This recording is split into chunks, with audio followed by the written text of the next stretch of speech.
Hey guys, welcome back to TechMan. Today, let me show you how to create a Wattpad account step by step. In this quick tutorial, I'll show you how to create a Wattpad account.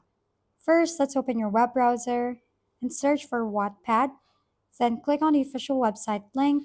Once there, look for the sign up button at the top right corner. You can either create an account using your email, Facebook, or Google login, which will set up your account instantly.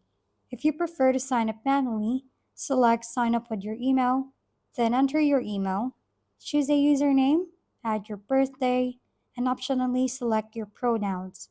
Next, create a strong password, confirm it, and check the boxes to agree to the terms and conditions. Finally, click Sign Up with Email, and you'll be prompted to choose your reading interests so Wattpad can personalize your experience. After that, you can explore popular stories, join reading communities, and even start writing your own stories right away, making your Wattpad experience fun and engaging from the very start.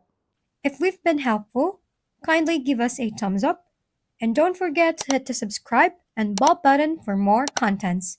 For any questions and suggestions, comment down below.